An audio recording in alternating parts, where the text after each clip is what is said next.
Yes, thank you for joining us on this brand new episode of NC Trends. I'm Seun Bankole. We start off with a particularly sad report that left the Nigerian social media space in an unhappy state on Sunday. I'm talking about the death of Nigerian artist Olariwaju Fasasi, popularly known as Sound Sultan. A statement signed by Dr. Kayode Fasasi on behalf of the Fasasi family disclosed that Sound Sultan passed away at the age of 44 following a hard-fought battle with T-cell lymphoma. News of this tragic loss, as well as clips from his funeral, evoked loads of sad and emotional comments from his family, colleagues, fans, and many others. We'll now take some tributes penned down by his fellow music artists. First, Tools Oniru says, "I'm so confused. We spoke not long ago. You said you were getting better and the doctors were impressed with how you were coping. This isn't it. My heart is with your wife and kids. Hashtag legends never die. Hashtag Sound Sultan." Moving away, we move to this one from Basket Mouth, who penned down saying, "For over 20 years, not once did I see you lose your cool. A wise man, a humble man, kind-hearted, a true definition of a good friend. I'll definitely miss those very early hours of the day that I'll call you and share my crazy ideas with you while taking notes as you throw in your genius touch. You were selfless, disciplined, and professional, unarguably one of the best writers I've seen, a brilliant actor, musician, and even though you never did it, you're one of the best comedians I have ever seen." Finally, we have this one from Burna Boy, and he says that Sound Sultan was so fearless. You inspired a whole generation and left an impact for eternity. An absolute legend, R.I.P. Sound Sultan. Now, Sound Sultan left behind his wife, 3 children, and his siblings, and we hope that his soul rests in perfect peace. We now move to South Africa, where the hashtag Zuma unrest is trending alongside hashtag ShutDownSA as a result of the violent protests spreading in South Africa after last week's incarceration of Jacob Zuma, the former president, for contempt of court.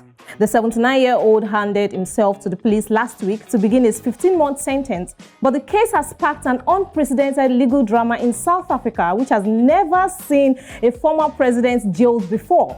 Now, footage on Monday showed a fire at a shopping center in Zuma's home province, and people were seen looting. Now, protesters responded with live ammunition when riot police fired rubber bullets to disperse them at one of the shopping centers looted overnight. Now, troops have been deployed to assist law enforcement agencies and cool off the unrest gripping both provinces in the last few days. President Ramaphosa has appealed for calm, insisting that there is no justification for the violence. But here are a few reactions to the situation from Twitter. The Pfizer this time put out this tweet. He says, "Can someone please help me understand how looting is going to free Zuma? Like, really though?" Finally, also we have this one from Stevie Wonder. "Respectfully, could you please inform me why one would support the Free Zuma protest? I feel like I'm missing something. I'd just like to understand why and like what has it done that so many people are supporting him?" Now that's a question.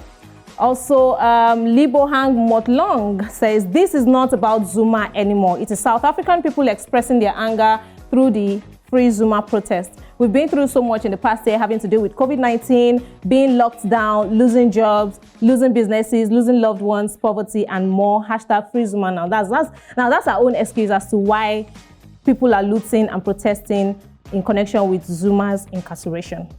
Finally, on NC Trends today, we'll check out the latest in Ghana. Now, the Christian Council of Ghana has been asked to stop Badu Kobi from publicizing more false prophecies. This follows the general overseer of Glorious Wave Church, Prophet Emmanuel Badu Kobi's prophecy on Saturday, July 10, that the Spirit of the Lord revealed to him that Brazil would triumph over Argentina to win the Copa America Cup. In the end, brethren, Argentina beat Brazil. Like that was not enough, Badu Kobi also prophesied on Sunday that England will win the Euro 2020. But it turned out that Italy emerged the new champion in Europe. Now, these false prophecies have sparked several reactions from South African sweeps. Here are a few of them. Don Success says, "Prophet Badu Kobi should be predicting more matches. We'll just bet against everything he says and make money out of it." Now, that's a very hilarious and sarcastic one. Also, I am Dr. Kobo says, as in the effort he puts in disgracing himself is astonishing. As in the effort he puts in disgracing himself is astonishing. Also, Nuruddin says he must check the network.